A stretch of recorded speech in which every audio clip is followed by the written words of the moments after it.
stood alone in my cap and gown outside the empty graduation venue at 7 p.m., clutching my phone with 17 unanswered calls to my family.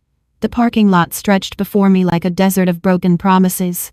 When I finally opened the group text thread I had been mysteriously excluded from, my heart stopped. There it was in black and white. My parents, Sister Madison, and brother Tyler had planned to skip my graduation to attend our cousin's barbecue instead. The final message from my mother read like a knife to my chest. She won't even notice we're gone. Doreen's too self-absorbed anyway. My valedictorian speech papers scattered in the wind as my world shattered completely. The drive home felt like traveling through a tunnel of disbelief.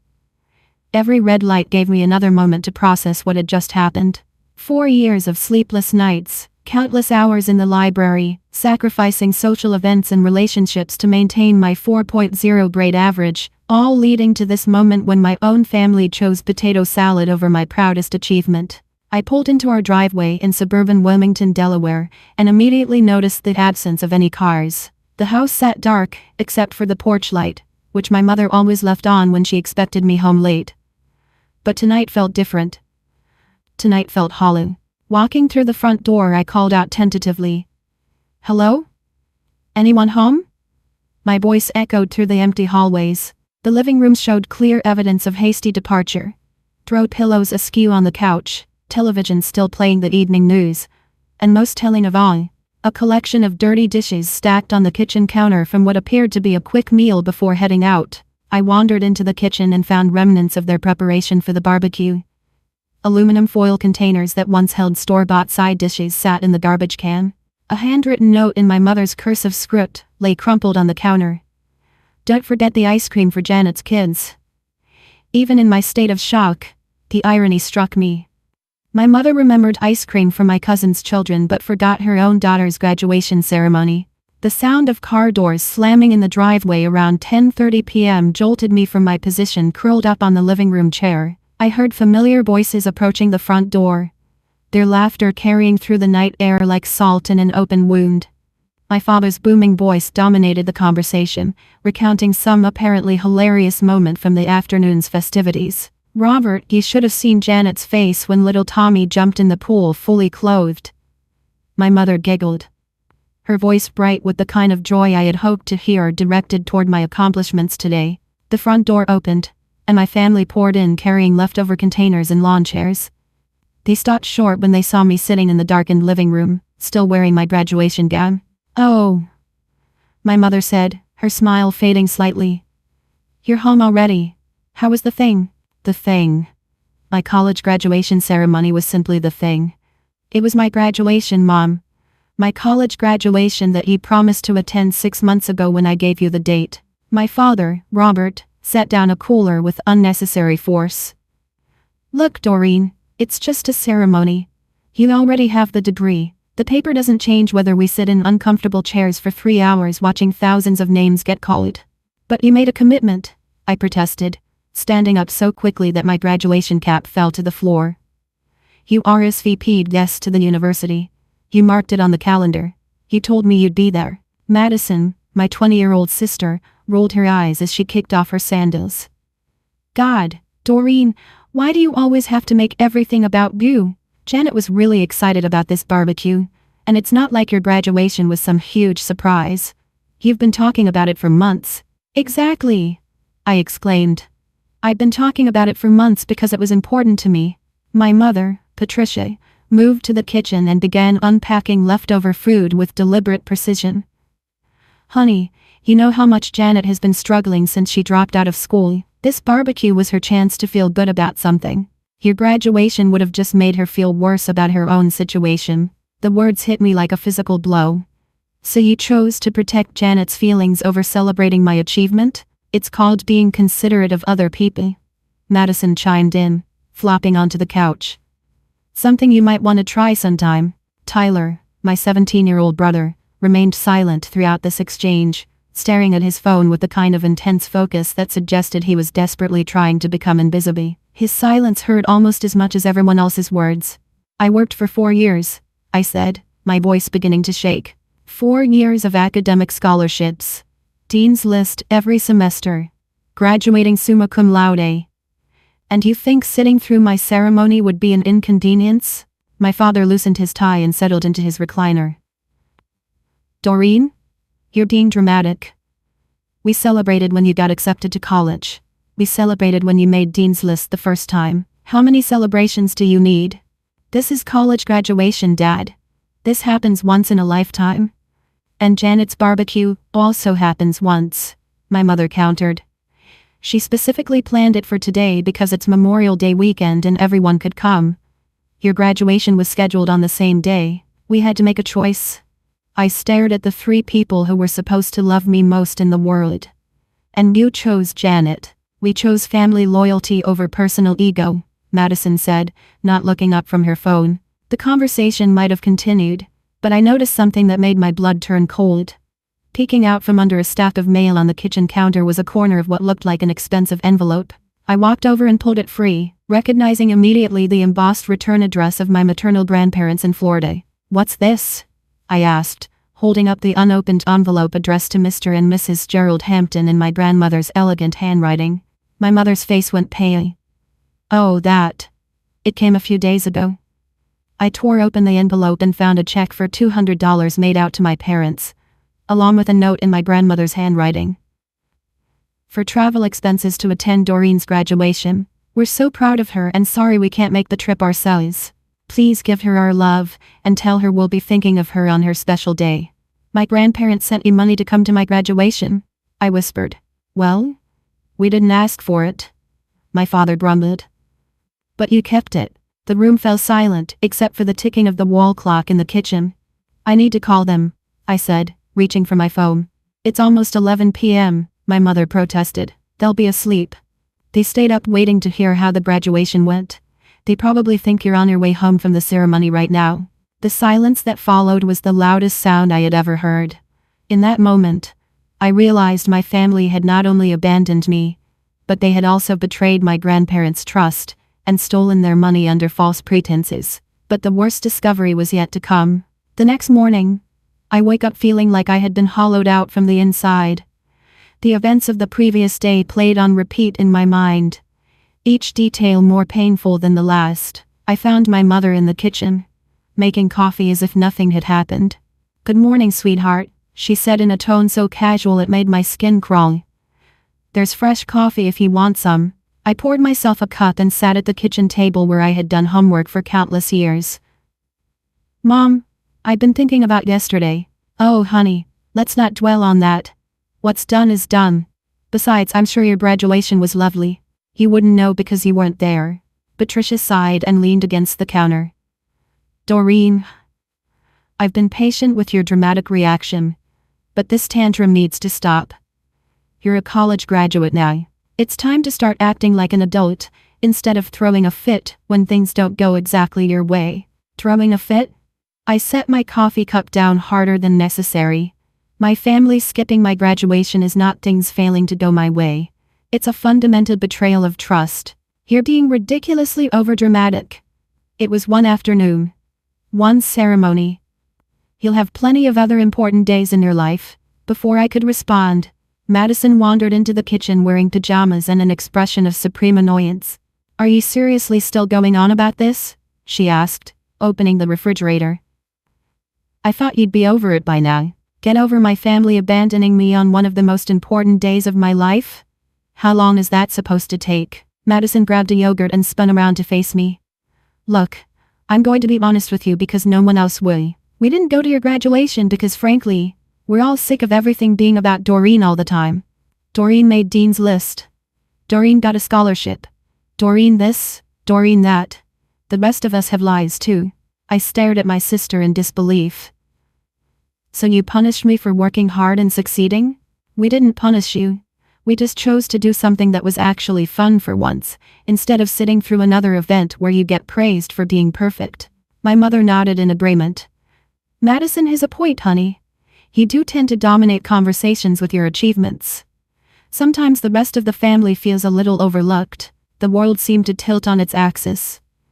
My own family was criticizing me for doing well in school, for working hard, for trying to make something of myself. I had spent years believing that my academic success made them proud, but apparently, It only made them resentful. Over the following days, the situation only got worse. I overheard my mother on the phone with our neighbor, Mrs. Peterson, spinning a completely different version of events. "Oh, you know how emotional young people can be," Patricia was saying. "Doreen got upset because we couldn't stay for the entire ceremony. We were there for the important part, of course. But we had to leave early for a family obligation. Now she's acting like we missed the whole thing. She's always been prone to exaggeration when she doesn't get her way." I confronted her immediately after she hung up. "He told Mrs. Peterson that you came to my graduation." I said we were there for the important part. "What part? You weren't there for any part. The important part is that you graduated. Whether we witnessed it or not doesn't change that fact." I realized then that my family was not only unapologetic about missing my graduation, but they were actively rewriting history to make themselves look better and me look unstable. The breaking point came 3 days later when I decided to clean out my childhood bedroom, thinking that focusing on something productive might help me process my emotions. I climbed into the attic to look for storage boxes and discovered something that made my blood freeze. Hidden behind Christmas decorations and old furniture was a cardboard box labeled Doreen. School stuff in my mother's handwriting. Inside, I found years' worth of report cards, academic awards, honor roll certificates, and school photos that I had never seen displayed anywhere in our house. My elementary school principal's award for outstanding academic achievement.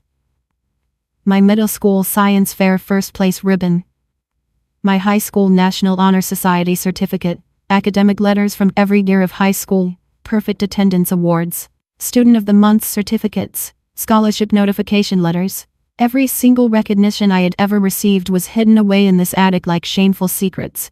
I sat in that dusty attic space holding evidence that my family had been systematically hiding my accomplishments for years.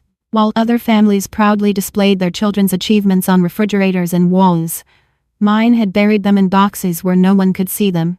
But the most devastating discovery was at the bottom of the box, a letter from my high school guidance counselor recommending me for a full-ride scholarship to Harvard University. A letter I had never seen. A scholarship opportunity that had passed by because the application deadline had expired while this letter sat hidden in an attic box. I carried the box downstairs and found my mother folding laundry in the living room. "What is this?" I demanded, setting the box on the coffee table. Patricia glanced at the contents and continued folding towels. "Old school papers. I was saving them for you." "Saving them? You were hiding them.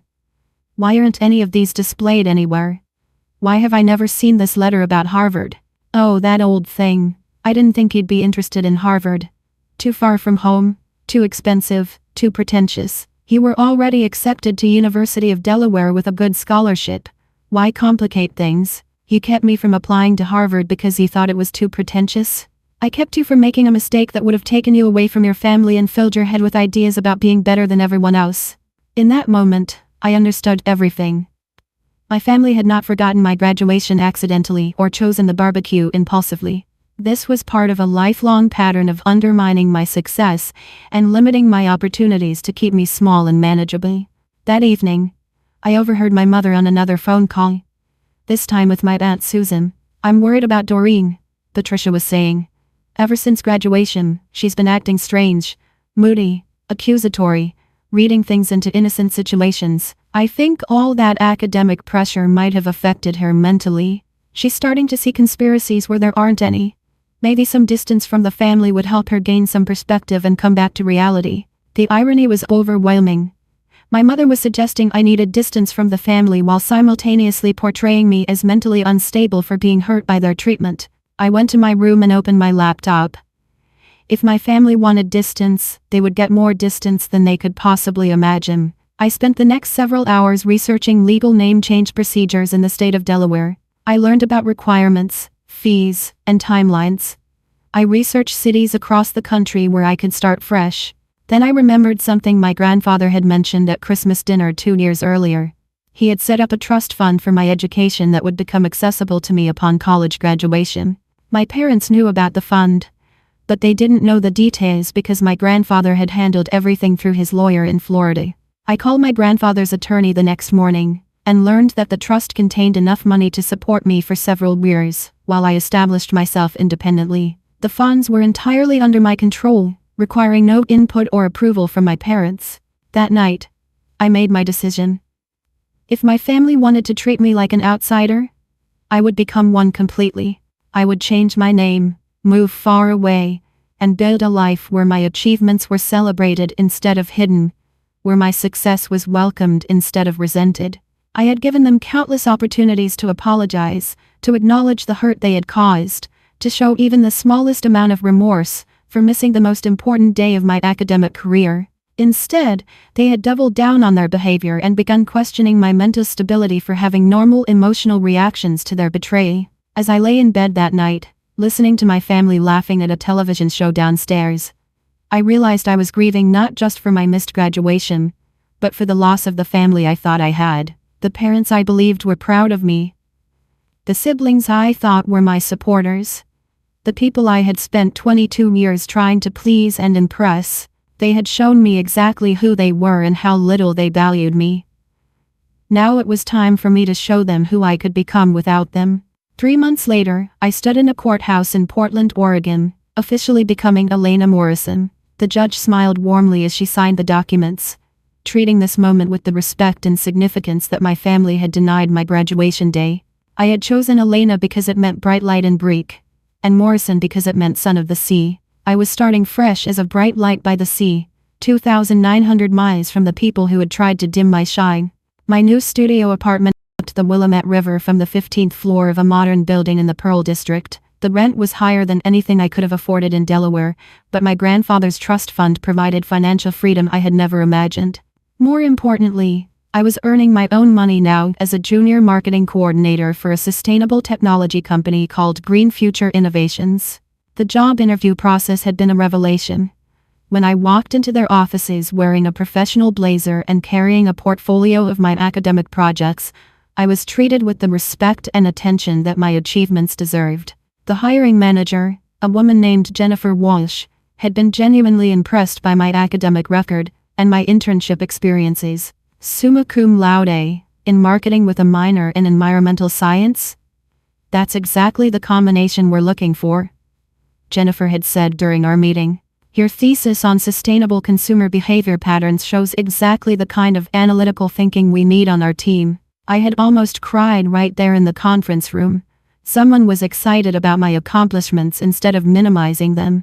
Someone saw my academic success as an asset instead of a source of resentment. My first day at work felt like stepping into an alternate universe. My colleagues introduced themselves warmly, asked thoughtful questions about my background, and seemed genuinely interested in my ideas during team meetings.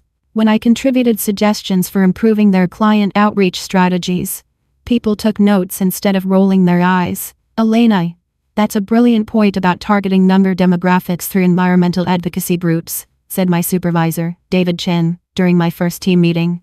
I think we should develop that concept further. Would you be willing to put together a proposal? I walked out of that meeting feeling lighter than I had in years.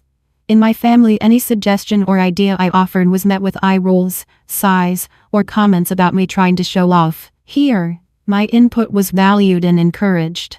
My apartment building was full of non-professionals who treated each other with kindness and respect. I struck up a friendship with my next-door neighbor, Carmen Rodriguez, a third-grade teacher who had moved to Portland from Arizona the previous year. Carmen was the kind of person who knocked on my door to offer homemade cookies and check that I was settling in okay. I know how hard it can be to start over in a new city, she said during one of our early conversations.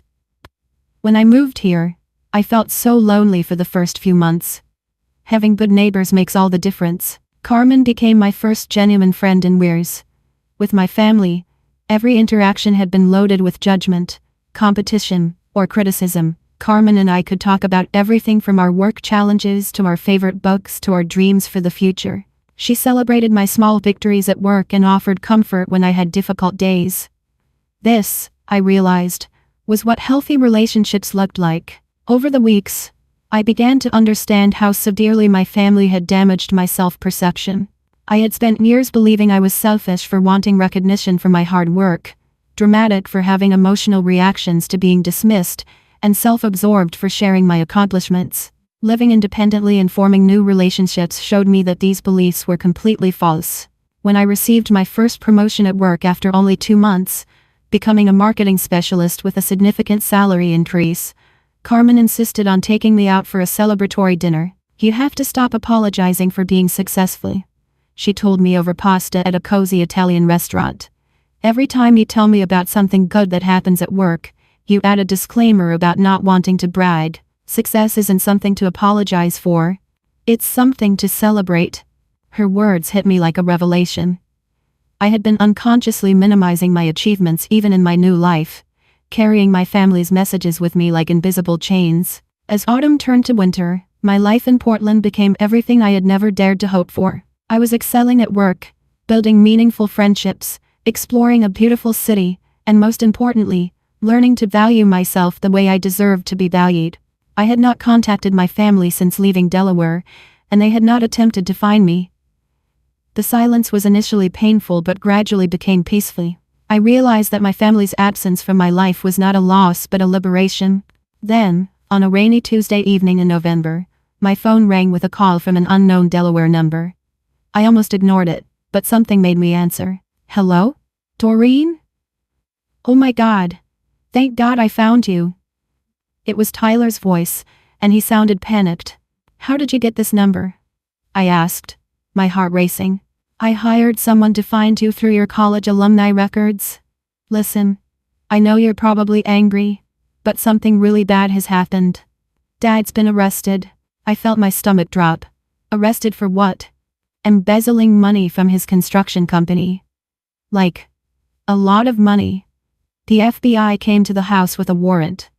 They took computers, files, everything. Mom is falling apart. Madison's freaking out, and the lawyers are saying he could go to prison for 10 years. I sat down heavily on my couch, processing this information. "How long has this been going on?" "We don't know. Maybe years. The company's been using cheap materials on construction projects and billing clients for expensive stuff. Dad was keeping the difference. But one of the buildings they worked on last year had a partial collapse, and now there's a federal investigation." "Is anyone hurt?" "No one was seriously injured. But there could have been. The whole thing is a nightmare. Look, I know you and the family had that fight about graduation, but we need you to come home. We need help with the legal fees. And honestly, Mom and Madison are barely functioning." I stared out my apartment window at the Portland skyline, feeling a complex mix of emotions. Part of me felt vindicated that my father's dishonest character had finally caught up with him. Part of me felt sorry for Tyler, who had always been caught in the middle. But most of me felt angry that they only wanted to reconnect when they needed something from me. "Tyler, I'm not coming home. And I'm not Doreen anymore. I legally changed my name. I live in Oregon now, and I have a new life here." "What? You changed your name? Elena? Why would you do that?" "Because the people who knew Doreen treated her terribly, and I decided I deserved better." There was a long pause. "Look, I know Mom and Dad and Madison were wrong about the graduation thing. I should have stood up for you, and I'm sorry I didn't. But this is family, and family helps each other when things get bad. Family also celebrates each other's achievements and shows up for important moments," I replied. "Family doesn't hide your accomplishments in attic boxes, or lie to neighbors about why they missed your graduation." "You found the box?" His question confirmed what I already suspected. Tyler had known about my parents hiding my achievements. "Yes, I found the box. I also found the letter about Harvard that they never showed me." "How long have you known about all of this?" Another pause. "Mom always said you got enough attention for your grades and awards. She thought if they made a big deal about every little thing, you'd get a big head and think you were better than everyone else. So you all decided to systematically undermine my self-esteem instead?" "It wasn't like that. At least, I didn't think it was like that at the time. But sitting here now with everything falling apart, I'm starting to see things differently." I appreciated Tyler's honesty, but I wasn't ready to forgive years of complicity in my family's emotional abuse, just because he was having a moment of clarity during a crisis. "I'm sorry about Dad's situation, and I'm sorry your family is struggling, but I'm not coming back to Delaware, and I'm not paying for legal fees for someone who stole money and put people's lives at risk with substandard construction." "Elena, please. I know we messed up, but we're desperate." "You're desperate now. Where was this desperation to maintain a relationship with me when I was desperate for your support during graduation? Where was this family unity when I needed it?" I hung up the phone and turned it off completely. I didn't want to deal with more calls or guilt trips. I had built a good life in Portland, and I wasn't going to let my family's crisis drag me back into their dysfunction. But Tyler's call had shaken me more than I wanted to admit. Despite everything they had done, these were still the people who had raised me. Learning about my father's criminal behavior and my family's financial ruin brought up complicated emotions that I wasn't sure how to process. I called Carmen and asked if she wanted to come over for tea and conversation. Within 20 minutes, she was at my door with a box of chamomile tea and a container of homemade cookies. "You look like you've seen a ghost," she said, settling onto my couch. "What happened?" I told her everything. About my family, about graduation, about changing my name and moving to Portland, and about Tyler's phone call. Carmen listened without judgment, asking thoughtful questions and offering perspective when I needed it. "The question isn't whether your family is in crisis," she said finally. "The question is whether helping them now would be healthy for you, or if it would just drag you back into the same patterns that hurt you before." That night, I made a decision that would define the next chapter of my life.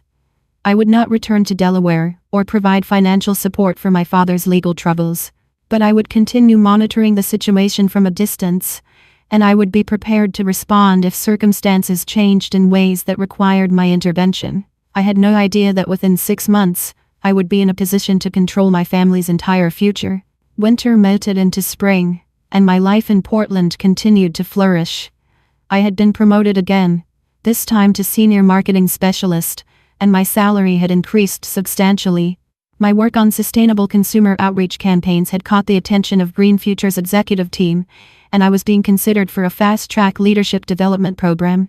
Meanwhile, I kept track of my family's situation through local Delaware news websites and social media monitoring. The information I discovered was worse than Tyler had initially revealed during his desperate phone call.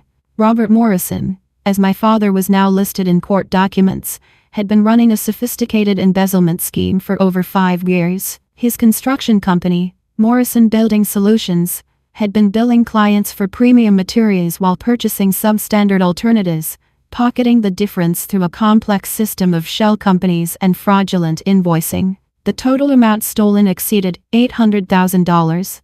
But the financial fraud was only part of the story. The building that had partially collapsed was a low-income housing complex, and while no one had been killed, several elderly residents had been hospitalized with injuries. Civil lawsuits were mounting, and the federal investigation had expanded to include charges of reckless endangerment and conspiracy. My mother's troubles had begun when her supervisor at Delaware General Hospital started noticing discrepancies in patient medication records. Patricia had been falsifying documentation to cover instances when she had given patients incorrect dosages or forgotten to administer medications entirely. When confronted with evidence, she had broken down and confessed to struggling with alcohol addiction that had impaired her judgment for months. She was terminated immediately and reported to the state nursing board. Her license was suspended pending a formal review, and she was facing potential criminal charges for patient endangerment.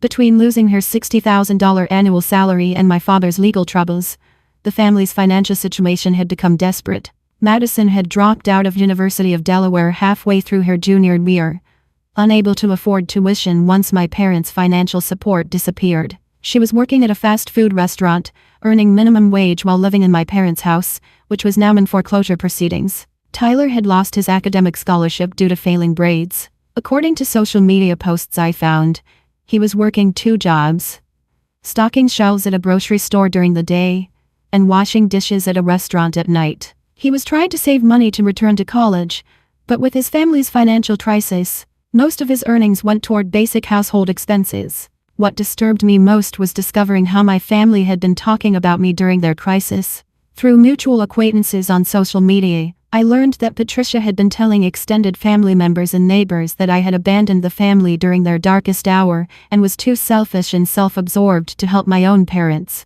Worse yet, I discovered they had been using my academic achievements to solicit money from our church congregation and extended family. Patricia had created a sob story about how their brilliant daughter, who graduated summa cum laude, had been in a serious car accident and was facing enormous medical bills. They claimed to be raising money for my recovery while simultaneously telling people I had cut off all contact with the family. The discovery that they were exploiting my reputation while destroying it with lies about my character was infuriating. They had spent years minimizing my accomplishments, but now they were profiting from them through deception. I hired a private investigator in Delaware to gather more detailed information about their activities. What I learned was even more disturbing. My parents had somehow gained access to credit cards that had been issued in my former name, Doreen Morrison, and had accumulated over $30,000 in debt. They were using these accounts for everything from groceries to legal fees, apparently believing that because I had legally changed my name, I would not be held responsible for the debt. They had also filed a missing person report with the Delaware State Police, claiming I had disappeared after suffering a mental breakdown following graduation. The police report included false statements about my mental health history and alleged financial problems. They portrayed themselves as worried parents desperately searching for their unstable daughter. When I contacted the Delaware State Police to clarify my status, I learned that my family had been calling regularly to provide updates on their search efforts and to request assistance in locating me. They had painted a picture of a young woman with psychological issues who might be a danger to herself. The more I investigated, the more I realized that my family's manipulation and exploitation had not ended when I left Delaware. If anything, they had intensified their efforts to control and damage me from a distance. But I was no longer the powerless young woman who had stood alone outside her graduation ceremony. I was Elena Morrison now, a successful professional with financial resources and legal knowledge.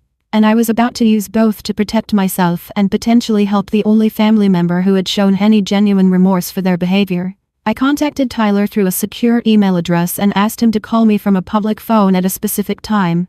When he called, I explained what I had discovered about our parents' activities. "They're using credit cards in my old name and telling people I was in a car accident to raise money?" he asked, his voice filled with disbelief. "Among other things. Tyler, they've committed identity theft, fraud, and filing false police reports. These are serious felonies that could result in additional prison time beyond what Dad is already facing." I had no idea. I mean, I knew they were desperate for money, but I didn't know they were doing anything illegal with your identity. "I believe you. But I need to know, are you willing to help me stop them?" There was a long pause. "What do you mean?" "I mean, I'm in a position to take legal action that could either destroy our parents completely or potentially help them avoid additional criminal charges. But I need someone on the inside who can provide information and testimony about what's been happening." "What kind of legal action?" "I can have them arrested for identity theft and fraud. I can sue them for defamation and emotional distress. I can make sure the police know they filed false missing person reports. Or I can offer them a way out that involves accountability and making amends." "You want to give them a choice?"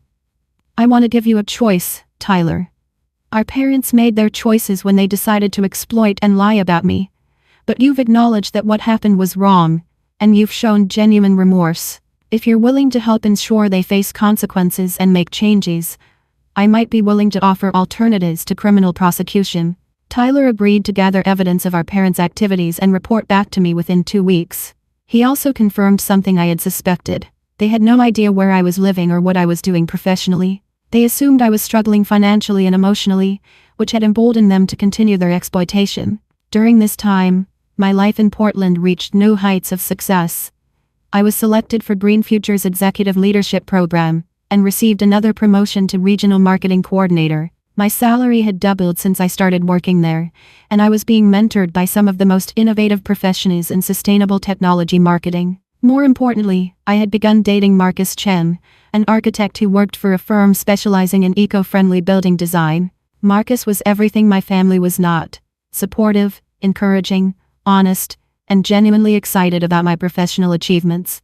When I told him about receiving the leadership program acceptance, he took me out for a celebratory dinner and insisted on calling his parents to share the good news. "I'm so proud of you," he said, raising his wine glass in a toast.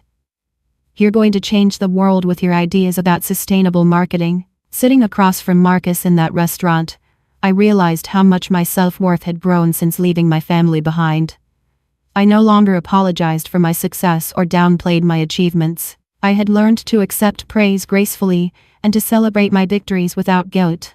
2 weeks later, Tyler called with information that would change everything. "Elena, it's worse than we thought. Mom and Dad aren't just using your old credit cards. They'd been forging your signature on documents to try to access your college fund from Grandpa. They what?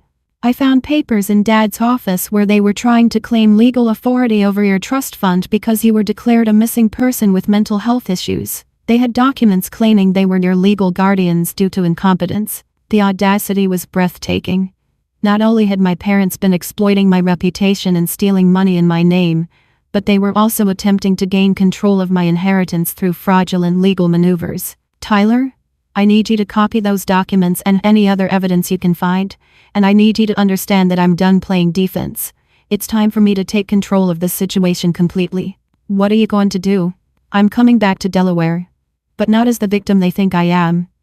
I'm coming back as someone with the power to determine their future. What my family didn't know was that over the past 6 months, I had been making strategic investments with my trust fund money. I had purchased stock in several companies, including Morrison Building Solutions' biggest competitor.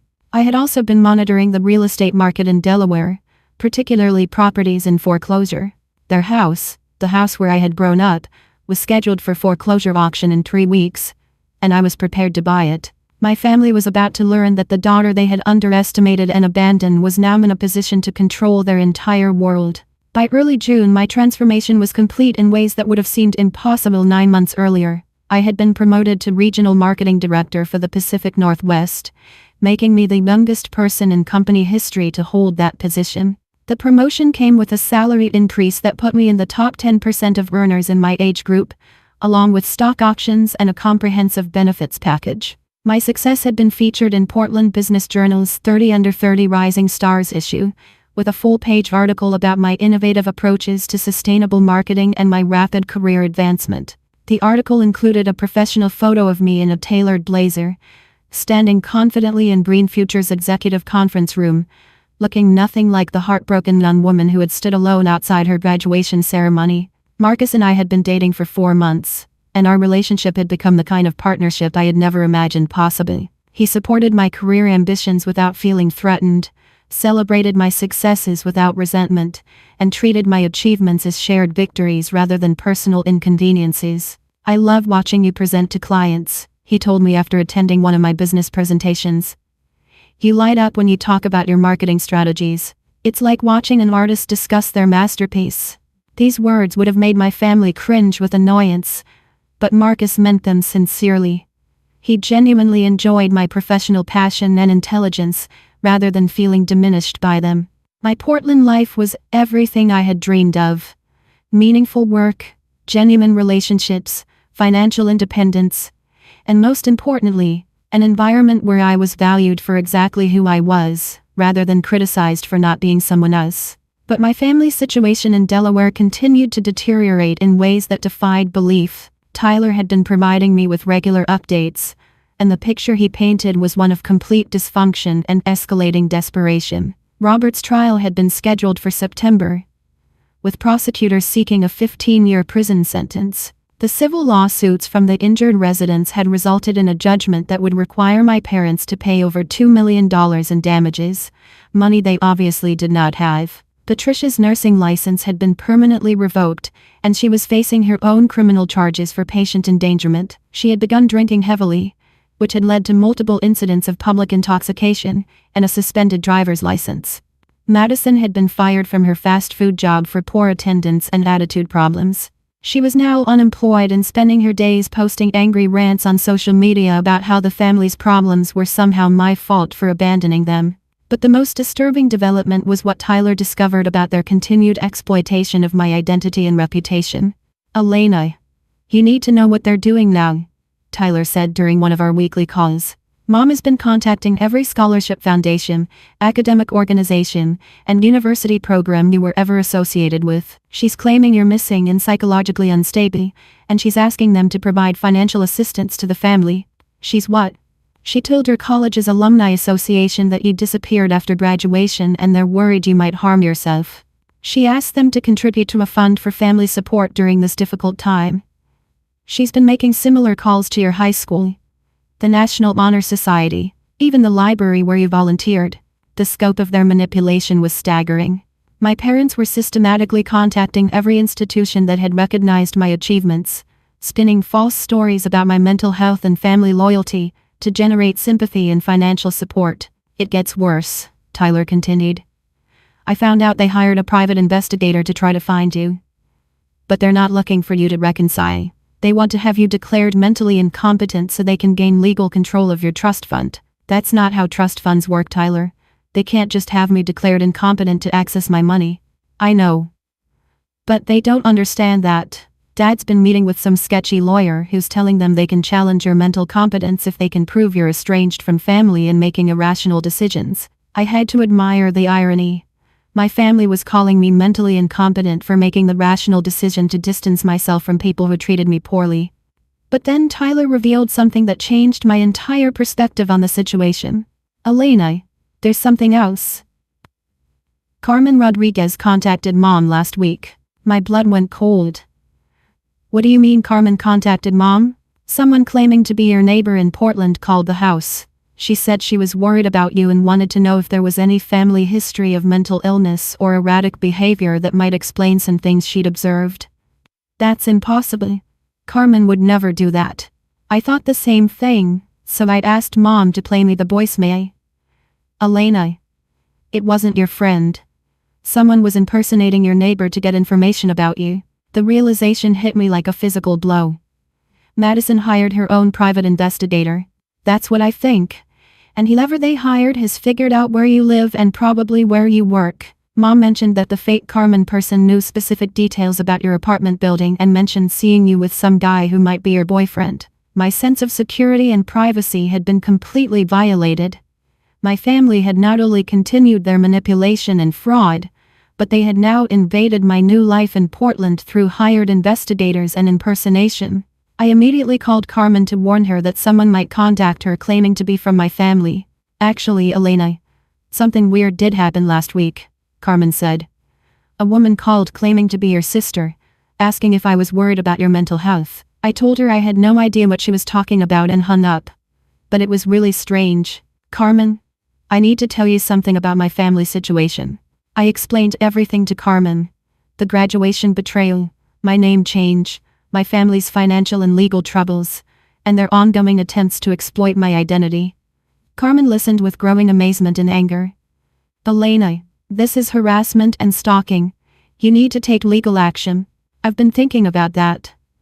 But I want to handle this in a way that protects me while also potentially helping the one family member who's shown genuine remorse. You mean your brother? Tyler's been honest with me about everything that's happening. He's also been trying to minimize the damage they're causing. But I think it's time for me to take control of this situation completely. That evening, I made a decision that would demonstrate exactly how much power I had gained during my 9 months of independence. I researched the foreclosure auction for my childhood home and discovered that the minimum bid was set at $275,000, which was significantly less than the house's actual value due to the circumstances of the foreclosure. I also learned that Robert's construction company's remaining assets, including equipment and vehicles worth over $100,000, were being auctioned separately to pay creditors. Using my investment resources and a business loan that my excellent credit score made easy to obtain, I arranged to purchase both the house and the construction company assets through a shell corporation I established called Northwest Holdings LLC. My family would lose their home to foreclosure, but they would unknowingly become tenants of their estranged daughter. Robert's business would be dissolved, but all his equipment and vehicles would be owned by the young woman they had tried to destroy. More importantly, I would have complete leverage to dictate the terms of any future relationship, or to ensure they faced full legal consequences for their fraud and harassment. I also hired my own attorney, specializing in identity theft and defamation cases, to document every instance of my family's illegal activities. The evidence Tyler had gathered, combined with my own investigation, provided a solid foundation for multiple felony charges that could result in significant prison time for both my parents. But before taking any legal action, I decided to return to Delaware for the first time since leaving. I wanted to confront my family face to face, not as the powerless victim they remembered, but as the successful, independent woman I had become. I booked a flight to Philadelphia for the week after the foreclosure auction, planning to arrive in Delaware as the new owner of their former home. I arranged to stay at a luxury hotel in downtown Wilmington and rented a high-end luxury car for the occasion. Marcus offered to come with me for moral support, but I declined. This was something I needed to handle alone. "Just promise me you'll be safe," he said as he drove me to the airport. "These people sound dangerous, and I'm worried about how they might react when they realize you're not the broken person they expect you to be." "They're not dangerous, Marcus. They're just small, petty people who have been getting away with bad behavior for too long. It's time for them to face consequences." As my plane took off from Portland International Airport, I looked down at the city where I had rebuilt my life and found my true self. In less than 48 hours, I would walk back into the world that had tried to destroy me. But this time I would be holding all the power. My family was about to learn that the daughter they had underestimated was now in a position to determine their entire future. The foreclosure auction took place on a humid Tuesday morning in late June outside the Newcastle County Courthouse. I watched from my rental car, a sleek black BMW that cost more per day than my family's current weekly income, as my childhood home was sold to the highest bidder. Northwest Holdings LLC, my shell corporation, won the auction with a bid of $280,000. The house where I had grown up, where my achievements had been hidden in attic boxes, where my family had planned to skip my graduation over breakfast, was now mine. Standing on the courthouse steps afterward, I felt a complex mixture of satisfaction and sadness. This was the house where I had learned to read, where I had done homework at the kitchen table for 12 years, where I had dreamed of my future success. Now it belonged to me not through inheritance or family gift, but through my own financial power. I drove through my old neighborhood, noting how little had changed. The same aging ranch houses, the same cracked sidewalks, the same limited horizons that my family had never wanted to expand beyond. Mrs. Peterson was still tending her garden next door, probably unaware that the young woman she had known as Doreen was now her neighbor's landlord. 3 days later, I pulled into the driveway of my former home at exactly 10 a.m., wearing a tailored navy business suit and carrying a leather briefcase. The house looked smaller than I remembered, with peeling paint and an overgrown lawn that suggested my family had given up on maintenance months ago. I knocked on the front door of what was now my property and waited. Madison answered, and her expression shifted from confusion to shock, to something approaching terror as she recognized me. "Oh my God. Doreen? Actually, it's Elena now. Elena Morrison. I believe we need to have a conversation." Madison stood frozen in the doorway, taking in my professional appearance and obvious success. I looked nothing like the devastated young woman who had left this house 9 months earlier. "Mom! Dad!" Madison called frantically. "You need to come here right now." Patricia appeared first, her hair unwashed and her clothes wrinkled, looking years older than when I had last seen her. When she saw me, her face went white. "Doreen? How did you? Where have you?" "I told you, it's Elena now. And I think you know exactly where I've been, considering you've been having me investigated and impersonating my friends to get information about my life." Robert emerged from the living room, and the change in his appearance was startling.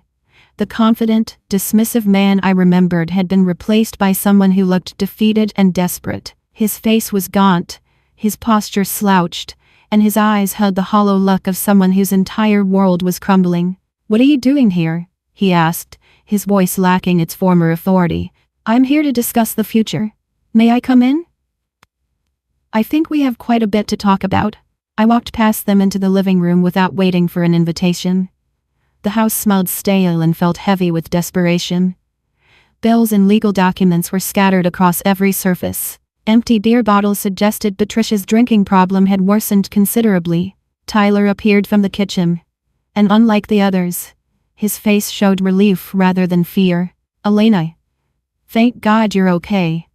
When you stopped answering my calls, I was worried something had happened." "I'm more than okay, Tyler. I'm thriving, but we'll discuss that in a moment." I settled into my father's old recliner, the same chair where he had dismissed my graduation as unimportant 9 months earlier. The irony was not lost on me. "Please, sit down. All of you. We have business to discuss." My family exchanged uncertain glances but complied, sitting on the couch like children called to the principal's office. I opened my briefcase and removed a stack of documents, laying them on the coffee table with deliberate precision. "Let's start with the facts as I understand them. Robert, you're facing federal charges for embezzlement, fraud, and reckless endangerment that could result in 15 years in prison. Patricia, you've lost your nursing license and are facing criminal charges for patient endangerment. You've also been filing false police reports claiming I'm a missing person with mental health issues. I turned to Madison. You've been using credit cards issued in my former name to accumulate over $30,000 in debt. You've also been calling my college, my high school, and various organizations I was associated with, claiming I've disappeared and requesting financial assistance. Finally, I looked at my parents again. You've both been attempting to gain legal control of my trust fund through fraudulent claims of mental incompetence. You've hired private investigators to locate and monitor me without my consent. And you've been soliciting money from extended family and your church congregation by claiming I was injured in a car accident. The room was completely silent except for the ticking of the wall clock. Now, I continued, let me tell you where I've been and what I've been doing while you've been committing felonies in my name. I pulled out the Portland Business Journal article featuring my success story and placed it on the table. I live in Portland, Oregon, where I work as regional marketing director for a sustainable technology company. I've been promoted 3 times in 9 months. My annual salary is now $120,000. I've been featured in a major business magazine as one of the region's rising stars. I own a beautiful apartment overlooking the river. I drive a luxury car, and I'm in a relationship with a wonderful man who treats me with the respect and support that I deserve. Patricia stared at the magazine article as if it were written in a foreign language. But most importantly, I continued, 3 days ago, Northwest Holdings LLC, a company that I own, purchased this house at foreclosure auction for $280,000. The silence that followed was deafening. What does that mean? Robert asked finally. It means I am now your landlord. This house belongs to me. You are currently trespassing on my property. Madison made a sound that was half gasped, half sighed. It also means, I continued, removing more documents from my briefcase, that I have purchased all the remaining assets of Morrison Building Solutions, including vehicles, equipment, and tools, for an additional $100,000. Robert's face had turned ashen. That's impossible. You don't have that kind of money. Actually, I do. Grandfather's trust fund, combined with my investment returns and business loans that my excellent credit score made easy to obtain, provided more than enough capital for these purchases. I leaned forward slightly, maintaining eye contact with each of them. So let me explain your current situation clearly. You have no home, no business assets, no source of income, and you're facing multiple felony charges that could result in decades in prison. I, on the other hand, own everything you've lost and have documented evidence of every crime you've committed in my name over the past 9 months. This is impossible, Patricia whispered. You're our daughter. You can't do this to your own family. The same family that chose a barbecue over my college graduation? The same family that hid my achievements and sabotaged my scholarship opportunities? The same family that has been committing fraud in my name and spreading lies about my mental health? Tyler spoke for the first time since I had arrived. Elena, what do you want from us? That's an excellent question, Tyler. And the answer depends on whether you're all willing to accept accountability for your actions and make genuine changes to your behavior. I pulled out a final document, a legal agreement I had prepared with my attorney. I'm going to give you a choice that you certainly don't deserve but that I'm offering anyway. You can face full criminal prosecution for identity theft, fraud, defamation, and filing false police reports. With the evidence I've gathered, you're looking at significant prison time for both parents and probable charges for Madison as well. I paused to let that sink in. Or you can accept my terms for avoiding criminal prosecution. These terms are non-negotiable and must be accepted by all of you immediately. What terms? Tyler asked. First, you will immediately cease all fraudulent activities involving my identity or reputation. You will contact every organization you've lied to and confess your deception. You will reimburse any money you've received through false claims. I looked directly at Patricia. Second, you will attend mandatory family therapy sessions twice per week for a minimum of 1 year. You will also enter an alcohol addiction program and complete it successfully. Then I turned to Robert. Third, you will plead guilty to all charges and cooperate fully with federal prosecutors. You will also perform 500 hours of community service after your release from prison. Madison was crying now, but I continued. Fourth, Madison will return to college and maintain a minimum 3.0 GPA, or she will face charges for her role in the credit card fraud. Finally, I addressed the family as a whole. He will make no further attempts to contact me, my friends, my colleagues, or anyone associated with my current life without my explicit written permission. He will never again use my achievements, my reputation, or my identity for any purpose whatsoever. And, if we agree to all of this? Robert asked. Then you can rent this house from me at fair market value, assuming you can find employment and meet the terms of a standard lease agreement. I will not press criminal charges for the identity theft and fraud, though I cannot control prosecution for the original embezzlement and patient endangerment charges. I stood up and closed my briefcase. You have 24 hours to decide. Tyler has my contact information. If you choose to accept these terms, you will sign this agreement in the presence of a notary public and begin complying immediately. If you choose to reject these terms, my attorney will file criminal charges by the end of the week. And if we sign the agreement but don't follow through? Madison asked through her tears. Then you'll face both the original criminal charges and additional charges for violating a legal agreement. I recommend you take this very seriously. As I walked toward the door, Tyler followed me. Elena, can I talk to you privately for a minute? We stepped outside, and Tyler closed the door behind us.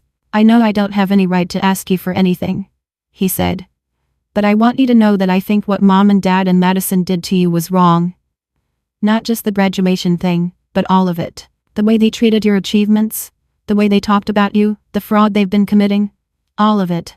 I appreciate you saying that, Tyler. I was too much of a coward to stand up to them when it mattered, and I'm sorry for that, but I want to do better now. If they accept your terms, I want to be part of making sure they actually follow through. I studied his face, looking for signs of manipulation or false sincerity. Instead, I saw genuine remorse and determination. Tyler, you're welcome to stay in contact with me regardless of what the others decide.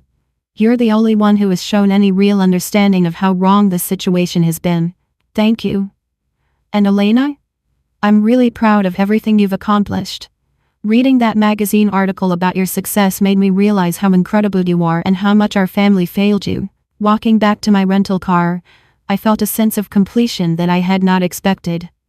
For 9 months, I had built a new life, based on my own worth and capabilities. Now I had returned to confront the people who had tried to diminish that worth, and I had done so from a position of complete power and control. My family would have to choose between accountability and imprisonment. Tyler would either become a genuine ally or reveal himself to be as manipulative as the others, but regardless of their decisions, I had proven to myself and to them that I was far stronger, more successful, and more resilient than they had ever imagined. The next 24 hours would determine whether my family had any capacity for genuine change, or if they were too damaged by their own choices to be saved. 22 hours later, Tyler called to inform me that my family had unanimously agreed to accept my terms. I returned to the house the next morning with a notary public, my attorney, and a stack of legal documents that would govern our future relationship. The transformation in my family's demeanor was striking. Gone was the defiance and entitlement I had encountered the day before, replaced by a subdued acceptance of their new reality. They signed every document without argument, understanding that they were agreeing to conditions that would fundamentally change their lives. Over the following months, I watched from a distance as my family began the difficult process of rebuilding their lives within the boundaries I had established. Robert pled guilty to all charges and received a 7-year prison sentence, which was reduced from the original 15 years due to his cooperation with prosecutors. Patricia entered an alcohol treatment program and began attending therapy sessions that forced her to confront the toxic family dynamics she had created and perpetuated. Madison returned to University of Delaware as a part-time student while working at a local bookstore, slowly earning credits toward completing her degree. The humbling experience of having to explain her academic gap and financial situation to counselors and professors gave her perspective she had never possessed before. But it was Tyler's transformation that proved most meaningful to me. He took a year off from college to work full-time and help maintain the family's stability while Robert was in prison. More importantly, he used that time to educate himself about emotional abuse, family dysfunction, and healthy relationship dynamics. 6 months after our confrontation, Tyler wrote me a letter that demonstrated genuine understanding of the harm our family had caused. Elena, I've been doing a lot of reading about family scapegoating and emotional abuse, and I finally understand what happened to you in our house. You were treated like the family's problem when you were actually the family's greatest success. Instead of celebrating your achievements, Everyone felt threatened by them and found ways to tear you down. I participated in that pattern by staying silent when I should have defended you. I want you to know that I understand now why you had to leave and why changing your name was necessary for your healing. This letter meant more to me than any apology my parents could have offered, because it showed that Tyler had done the internal work necessary to truly comprehend the situation, rather than simply saying what he thought I wanted to hear. Meanwhile, my life in Portland continued to flourish in ways that exceeded my wildest expectations. I was promoted to Director of Strategic Marketing for the entire company, making me the youngest executive in Green Future's history. My innovative campaigns for sustainable consumer engagement had attracted national attention, leading to speaking opportunities at conferences across the country. Marcus and I had moved in together, sharing a beautiful townhouse in Portland's Hawthorne district. Our relationship had deepened into the kind of partnership where we both supported each other's dreams while maintaining our individual identities. Marcus encouraged my career ambitions and celebrated every professional victory, while I supported his architectural projects and celebrated his creative achievements. One evening in early November, exactly 1 year after Tyler's first desperate phone call, Marcus asked me to meet him for dinner at the same Italian restaurant where Carmen had first encouraged me to stop apologizing for my success. "Elena," he said, reaching across the table to take my hand, "this past year has shown me everything I need to know about the woman I want to spend my life with. You've handled impossible family situations with grace and strength. You've achieved professional success that inspires everyone around you. Most importantly, you've shown me what it means to refuse to accept anything less than the love and respect you deserve." He pulled out a ring box and opened it to reveal a stunning emerald-cut diamond surrounded by smaller stones that caught the restaurant's candlelight like captured stars. "Would you marry me?" I said yes without hesitation, understanding that this moment represented not just a promise to Marcus, but a celebration of the journey that had brought me to this place. The woman who had stood alone outside her graduation ceremony would never have believed she deserved this level of happiness and success. As we celebrated our engagement, I reflected on the unexpected lesson my family's betrayal had taught me. Sometimes the most painful experiences in our lives serve as catalysts for discovering our true strength and potential. My family's inability to celebrate my achievements had forced me to learn to celebrate them myself. Their emotional abuse had motivated me to build a life where I was valued and respected. 6 months after our engagement, Marcus and I were married in a small ceremony in Portland's Washington Park, surrounded by friends who had become the family I had chosen for myself. Carmen served as my maid of honor, Tyler flew out to walk me down the aisle, and my colleagues from Green Future filled the seats where my parents should have been. During my wedding reception speech, I shared the lesson that had emerged from my darkest period. True family isn't defined by blood relations or obligation. True family consists of people who celebrate your successes, support your dreams, and treat you with genuine love and respect. Sometimes the bravest thing you can do is walk away from toxic relationships, even family ones, to make space for the healthy connections you deserve. 2 years after returning to confront my family in Delaware, I established the Morrison Foundation, a scholarship fund for young adults from dysfunctional family backgrounds who needed financial assistance to build independent lives. The foundation provided not just money for education and living expenses, but also counseling services and mentorship programs to help recipients develop the confidence and skills necessary for successful independence. Tyler, who had returned to college and graduated with honors in social work, became the foundation's program coordinator. His personal experience with family dysfunction and recovery made him uniquely qualified to help other young people navigate similar challenges. "Elena, working with these scholarship recipients has shown me how many families operate the way ours did," he told me during one of our quarterly foundation meetings. "The students we help all have stories about being criticized for their ambitions, or having their achievements minimized by people who should have been their biggest supporters. Your foundation is giving them permission to value themselves the way they deserve to be valued." The foundation's most successful program became our New Identity Initiative, which provided legal assistance for young adults who wanted to legally change their names as part of breaking free from abusive family systems. Over 5 years, we helped over 200 people begin fresh lives with new identities, just as I had done when I became Elena Morrison. As I write this story, 7 years have passed since my graduation day betrayal. Marcus and I now have 2 children, a 4-year-old daughter named Hope, and a 2-year-old son named Justice, names we chose to reflect the values we want to instill in them. Our children will grow up in a home where achievements are celebrated, dreams are encouraged, and emotional manipulation has no place. My relationship with Tyler remains strong and genuine. He visits us in Portland twice a year, and we maintain regular contact through video calls and messages. He has become the brother I always hoped he could be. Someone who supports my happiness rather than resenting my success. Patricia completed her alcohol treatment program and has maintained sobriety for 4 years. She works as a home health aide, a job that pays far less than her former nursing position but allows her to help people in a way that doesn't put anyone at risk. We exchange holiday cards but have no other contact, which suits both of us. Madison finished college with a degree in elementary education and works as a teacher in Dover, Delaware. According to Tyler, she has matured significantly and occasionally expresses regret about her behavior during our family crisis. We have no direct relationship, but I hold no animosity toward her. Robert was released from prison 3 years ago and now works for a construction company as a regular laborer rather than a supervisor. Tyler reports that the experience of losing everything humbled him in ways that years of success never could. He completed his community service requirement by helping build homes for low-income families, work that gave him perspective on the real-world consequences of his fraudulent construction practices. The house where I grew up is now rented to a nun family with 2 elementary school children. I drive by occasionally when visiting Tyler, and it brings me joy to see children playing in the yard where I once felt so alone and undervalued.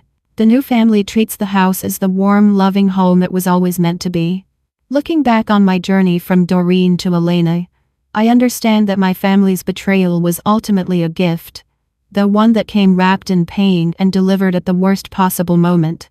Their inability to celebrate my graduation forced me to create a life where my achievements would be valued and supported. Their emotional abuse motivated me to develop the strength and independence necessary to build genuine happiness. The greatest revenge against people who try to diminish your worth is not punishment or retaliation, but simply living well and refusing to accept their limitations on your potential. Success becomes sweeter when you've earned it independently. And love becomes deeper when you've learned to value yourself enough to demand respect from others. Sometimes walking away from toxic people, even family, is not abandonment but self-preservation.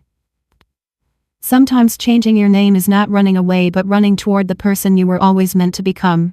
And sometimes the family that truly loves you is the one you choose rather than the one you were born into.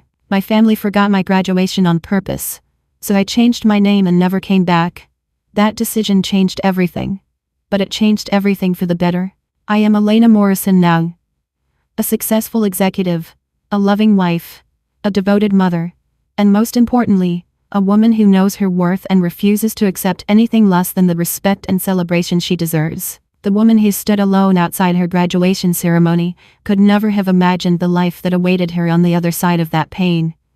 But she had the courage to keep walking, and that courage led her home to herself. I hope my story resonates with anyone who has ever felt undervalued or unsupported by the people who were supposed to love them most. Have you ever had to make the difficult decision to distance yourself from toxic family relationships to protect your own well-being and growth? How did you find the strength to prioritize your own happiness over family obligations?